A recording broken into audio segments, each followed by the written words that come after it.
just in case you're wondering. Hi there, folks. Welcome to another edition of Live at 5. Thanks for joining me in the studio. I'm your host, Raphael Leban. We actually had an interesting event that happened this week in the studio. We had here at the Jewish Experience, actually, we had a break-in overnight. It was a very strange event. Thank God it was late at night. Nobody was here. Certainly nobody was hurt. And I don't even think much was taken. But, now we have these newfangled security cameras. And so if you were thinking of trying it to break into Jewish Experience, don't do it because we see and watch the whole thing. I got the craziest thing. So this person looks like a male in a hoodie, and you can't see his face, gloves, jacket, pries his way in, gets in the door, and goes over to the desk, ruffles around. The only thing we can think of that he might have taken, this seems to have been the admin said there maybe was a loose $20 bill in there. He puts $20 bill in his bag. He goes into another office, finds nothing. And then the cameras record. He goes into the kitchen and gets a bagel. I kid you not. I mean, this takes cream cheese and a bagel, drops a few frozen things on the floor, puts them back in the freezer, cleaning up after himself, very conscientious thief, and then exits the way he returns. Nothing broken, no harm, nothing done. It's the craziest thing. A bagel, I kid you not. So I guess it is an inside job, we call this, It took a $20 bill and a bagel. And, I don't know. The police came a few hours later. The whole thing is captured on film, and it's more entertaining than anything else. I really don't know what to make of it, but God willing, everyone should just be safe. And anyone who needs $20 in a bagel, just call me. Okay. Don't break in. Just call me. We'll take care of you today. Anyway, well, thanks for joining us on the show again. Today's Tuesday, the 14th day of the month of Sivan. Just a little over a week ago, we were celebrating Shavuos. I want to, in a few announcements, I'd like to share our condolences with our dear friend of the organization, Yehoshua Goldstein. Yehoshua Goldstein unfortunately lost his brother this week and is sitting shiva for the loss. And we want to just share our condolences to you, Yehoshua, and the whole family on that sad loss. On the other hand, on the other side of things, we want to wish a mazel tov to Denver educator, colleague of ours, Rabbi Shmuley Halpern of the Denver Community Kollel. He and his wife had a baby girl this week. Mazel tov to them. And as we say, you should raise her to be a student of the Torah and to do the mitzvahs and to get married and to be a source of great nachas too. The actual traditional blessing in Hebrew is Tizgu lagadla la Torah la chuppah la maisim tovim. So you should merit to raise her to the Torah and to get married and to maisim tovim. Some wonder why the order, you'd think in order first, Torah and then maybe good deeds and then get married, although I suspect Torah and hopefully good deeds could be done before one gets married. Why is the order of the blessing? You should raise her to Torah, to the chuppah, and then to good deeds. But, that's a good question to be asked. I think if I could offer just a gentle answer, the sort of the older that we get and the more, more experienced, more connected we are in life, the more likely we really are to accomplish great things, good deeds, really maisim tovim, things that we can do for the world. The bigger we are, the more that we can really accomplish. How much can a child accomplish? Of course, we don't have to be married to accomplish, but later in life, the older we are, the more our accomplishments can really take a formative role in the world. Couple other announcements I want to just mention. We are just about to go live. You heard it here, folks. That coming up, the most exciting event of the summer, hot sizzling event of the summer, Wednesday, June 16th, where the Jewish Experience is proud to be hosting a concert, a live outdoor musical concert at the Levitt Pavilion with epic singing sensation from New York, Mordechai Shapiro.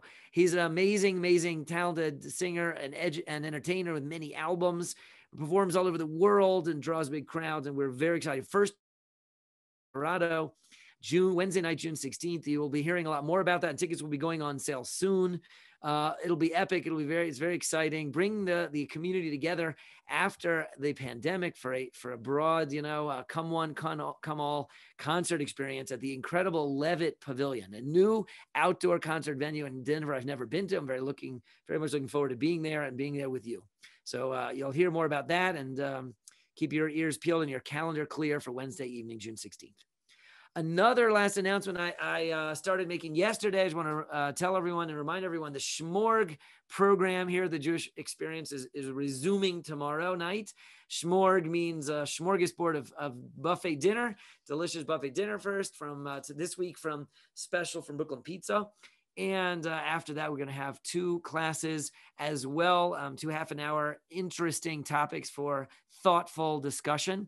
The first of which I'm teaching and is going to be about, latest reality of anti-Semitism and of responding in the world to what's been going on in Israel. So that should be a good conversation. I hope you'll join us. That is the Shmorg, and you can go up and sign up at theje.com, where you can see a lot of other options as well.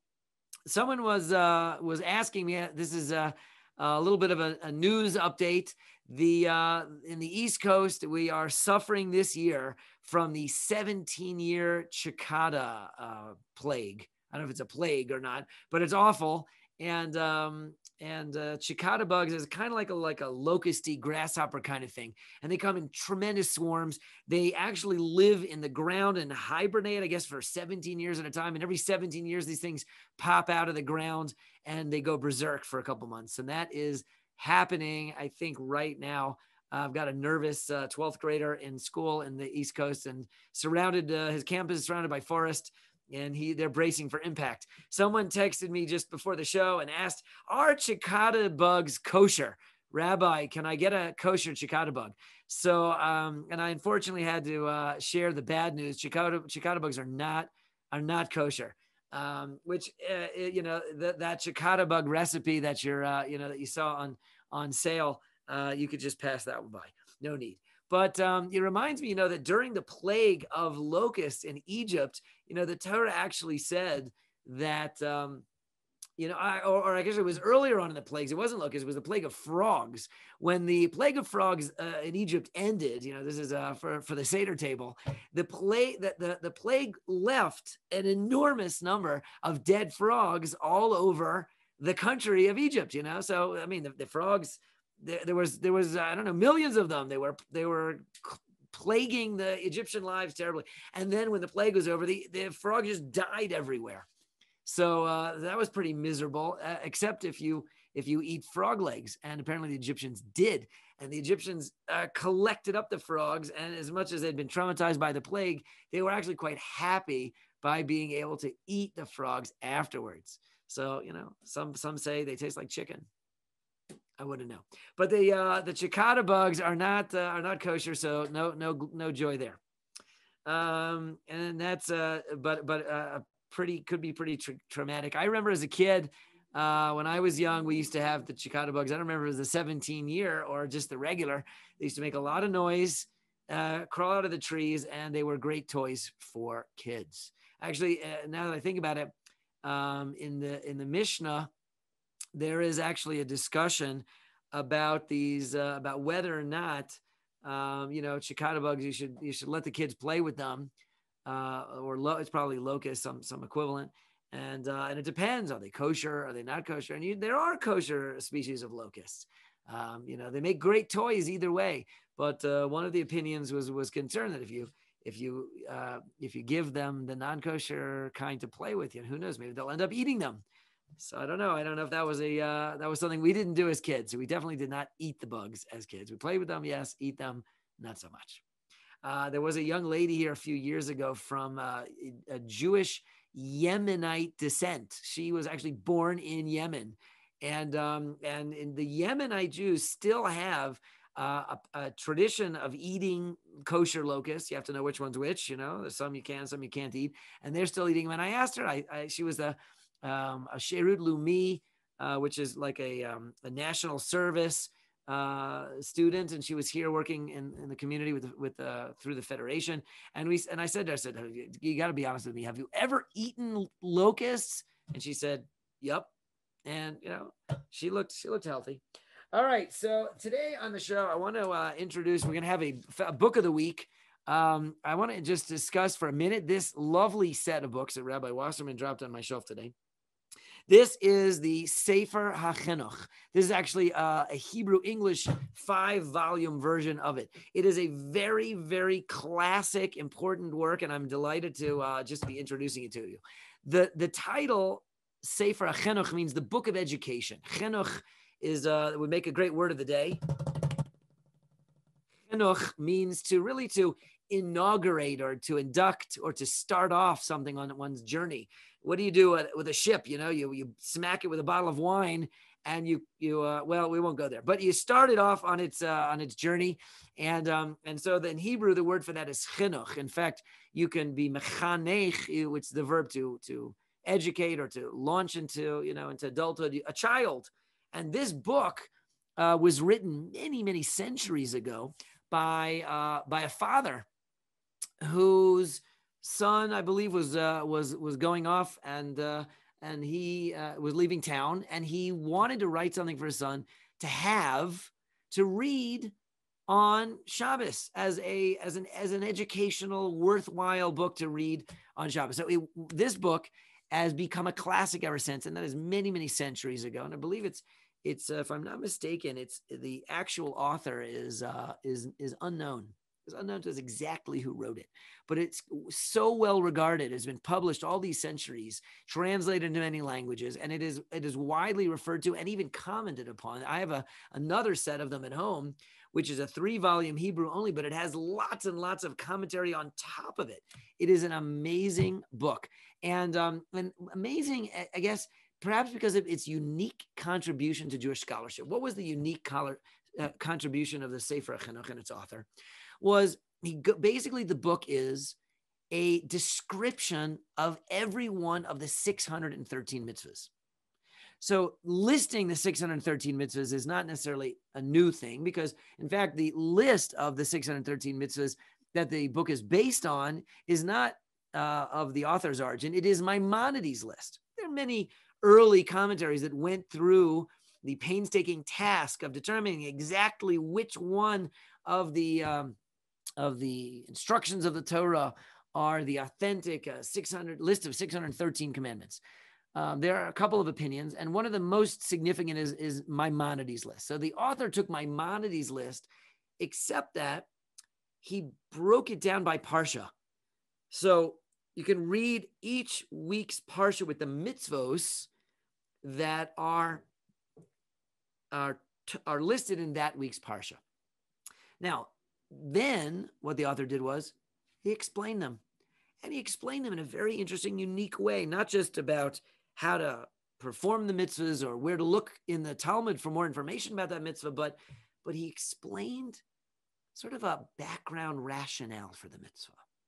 It's a very interesting thing, a rationale, meaning like, what does God want from us here? What's the point? What's the goal? What is this mitzvah about? And there's lots and lots and lots of explanations and comments and writings, legal writings of all kinds, which are about understanding what the mitzvah is, how to do it, when to do it, where to do it. But very few wrote why.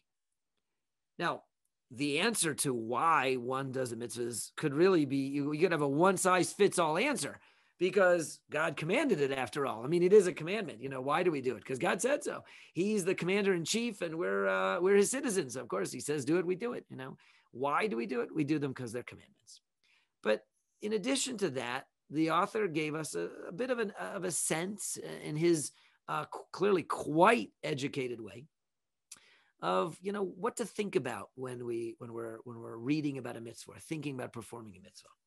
And so I thought, since we've got it here, I thought I would introduce it to you, and we could pull out here. This is in order of the numbers. You see, volume 1 is mitzvah 1 through 114. Volume 2, 115 to 211. Volume 3, 212 to 361, etc. Now, I think that probably if I had to figure out which week's parsha we would be in. I'm going to guess right here in the middle. Oh, look at that. Opened practically, opened right up to it. And it is, nope, not quite. Yeah, it is right here. It's right at the end. Bechukosai is the name of the parsha. And let's just take, for example, one of the many mitzvahs. Wow, this is a one with a significant amount of commentary on it, pages and pages of explanation. Usually the commentary is much, much smaller. But the author tells us in this week's parsha, there are 12 mitzvahs, 5 positive and 7 positive, and 5 negative. Now, one of the of listed here, number 350, is about the idea of making a pledged dedication to the temple, meaning like a tzedakah pledge.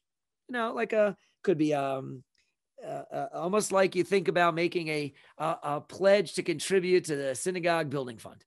But back in the day, there was only one temple, the temple. And it wasn't a synagogue per se, but there were certainly opportunities to contribute.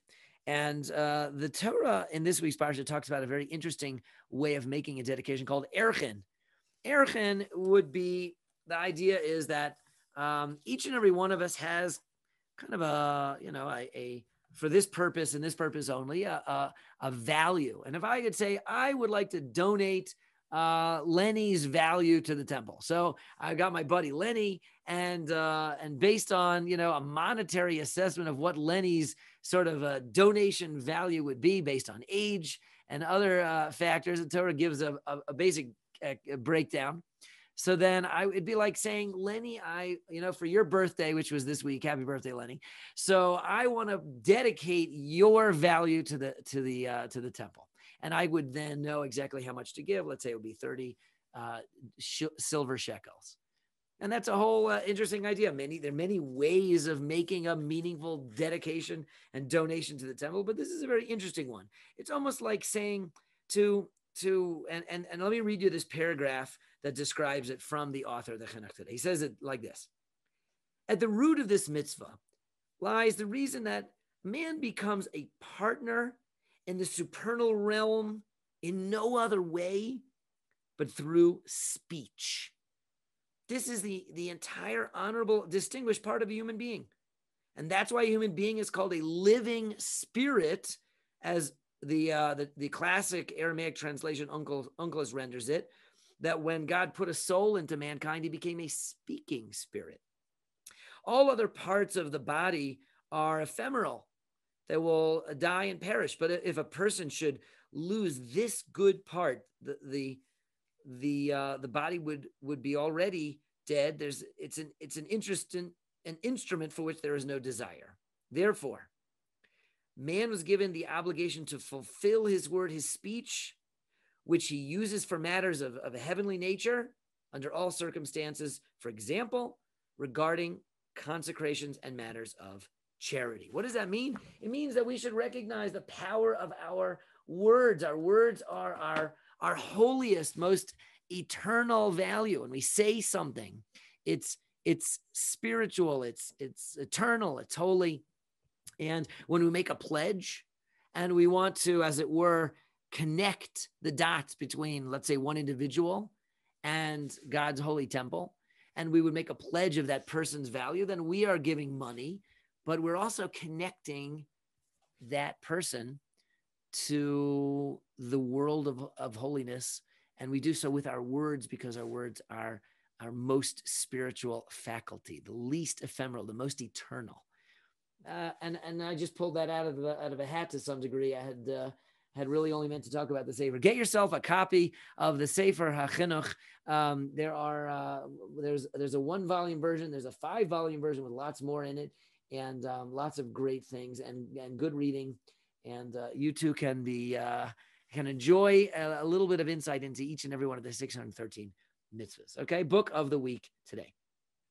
For the latter part of the show, I want to also share, we have a yahrzeit today. Today in Jewish history, we have a very meaningful yahrzeit, and that is that of the Nefesh HaChaim, Rav Chaim of Volozhin. Okay, so where is Volozhin? Volozhin is one of the Eastern European cities where there were a great number of Jews that lived in Poland in the 17th, 18th, 19th centuries. Rav Chaim, as his name, as he's known, Chaim of Volozhin, was a primary student of the Gaon of Vilna, Raphael Kramer. We spoke about the Vilna Gaon not too long ago. The genius from the city of Vilna, Raphael, and this is his primary student, and he died in the early part of the 19th century. I don't have the exact year at my fingertips, but it was on today, and today is his yahrzeit. So we, generally speaking, in Judaism, we generally refer to our scholars by their scholarly work. We actually just refer to them by their most significant contribution to Jewish scholarship. So, for example, many people refer to Rabbi Yisrael Meir Kagan HaKohen as the Chafetz Chaim, because the title of his best known work, perhaps, is the Sefer Chafetz Chaim, the book of He Who Wants Life, which is has become almost like the fundamental seminal work on not speaking Lashon Hara. So he is called the Chafetz Chaim, as if he is the book himself. His words live on. So when we speak about Rav Chaim of Volozhin, we often refer to him as the Nefesh HaChaim, because amongst the many amazing things that he authored, perhaps he is best known for this particular title, the Nefesh HaChaim. Now, it's somewhat a play on words of his name, because his name was Chaim, and this book is called The Soul of Life, HaChaim. His name was Chaim, was life. Nefesh HaChaim is a fabulous 4-part work, which actually talks about the several significant important things that are somewhat of a Kabbalistic nature. It's probably a book that we would refer to as Kabbalah, but it's also something that is more commonly studied. The most commonly studied part of it is the 4th of the 4 parts, which talks about the value and the efficacy of Torah study. Okay, so it's usually studied by Torah students because they want to be inspired to know how powerful a thing it is to be a student of Torah, to study Torah with great analysis and great engagement is an incredibly valuable and powerful thing. And it's a Kabbalistic work in the sense that that the author gives us an insight into what is really happening in sort of behind the scenes in the spiritual world when we are studying Torah. So I'm going to give you a little bit of a glimpse anyway. And I was fortunate. I just want to give a shout out to my dear friend, he should live and be well, Marvin Kark, who I first learned the Sefer Nefesh HaChaim with over the course of, I think it was 9 years together on a weekly basis or so. We would go through it, just he and I, and it was very, very meaningful. And we celebrated together having, our accomplishment after 9 years of study of this particular work. Now, the Nefesh HaChaim's basic premise from the very beginning of the work is to help us to appreciate that the soul of a person is quite a bit larger than we might think. What do I mean by that? So I often will do a little bit of a quiz, and I'll say, if I asked you to point to your soul, where would you point? And a lot of times I'll ask my students to point to their soul, and some of them will point to their heart. Some will point to their head, sometimes another body part, but usually it's the heart or the head. Where does the soul reside? And people will point to a body part, the heart, maybe the head. But the reality is that if we understood how great the soul is, if we had to point to our soul, we would probably point like this. because the soul of a person extends far beyond our bodies, if you will. It's a great entity. The body is, if you will, like a shoe to the soul. That just like, you put your foot in a shoe, your whole body isn't in the shoe. Just the bottom of your body, just your foot is in the shoe. So too, the body is like a shoe to the soul, which is much, much greater.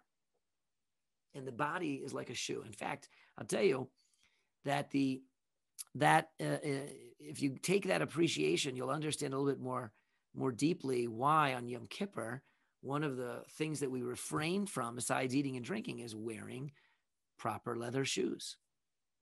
Because you can wear other shoes, but we don't wear leather shoes. A leather shoe is a proper shoe, and the leather shoe is analogous to the soul as a regular, leather shoe to the body as the body is to the soul. Yom Kippur is a day when we're trying to be exclusively spiritually focused. It's not a day when we're doing much for our bodies. We're not taking care of them, feeding them, bathing them.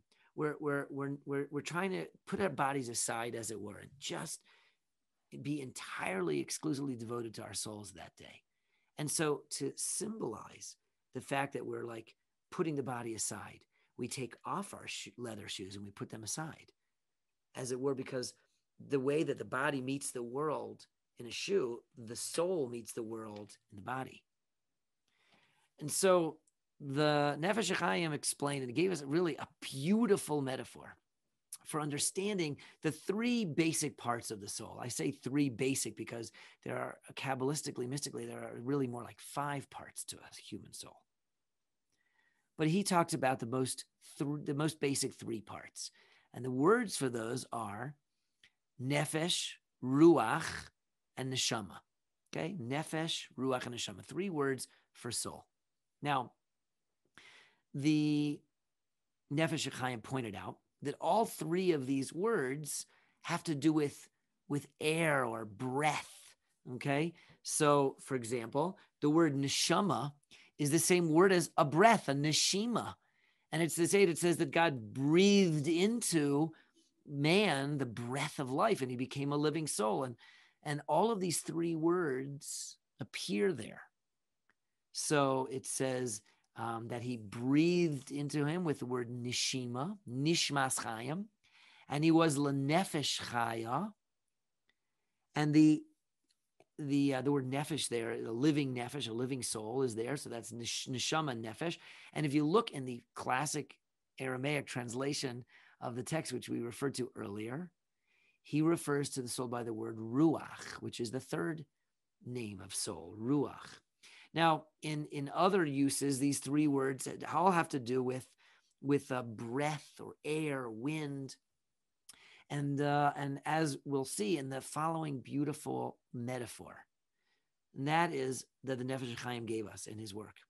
And the metaphor is of a glass blower. So if you've ever gone to like an artistic glass blower where you can watch the craftsman at work, you see that what happens is that he takes a ball of molten glass at the end of a long tube.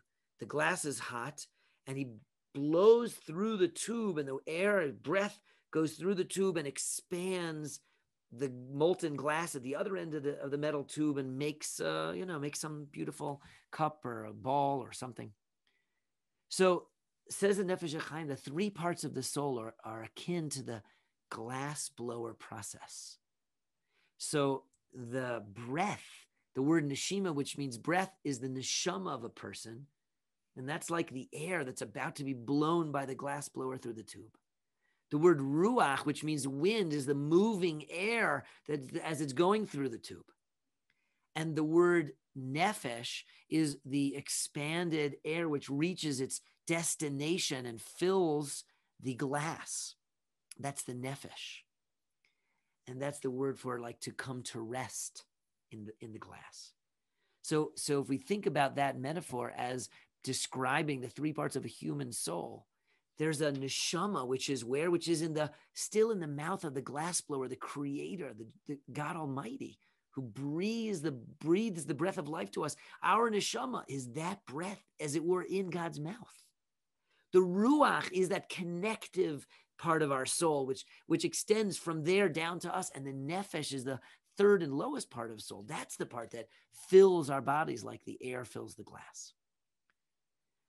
And if you think about that beautiful idea for just one more moment, you'll recognize that the soul is the with the perspective that it's these three parts: the nefesh within our bodies that perhaps fills us and animates us, the ruach, which connects us to the loftiest parts, and the neshama, which is, as it were, the breath coming out of the mouth of the glassblower.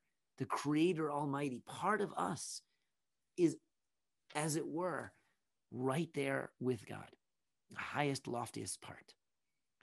And the Nefesh HaChaim used this metaphor to help us to understand and appreciate the incredible spiritual greatness that we are, the value of our own speech and breath.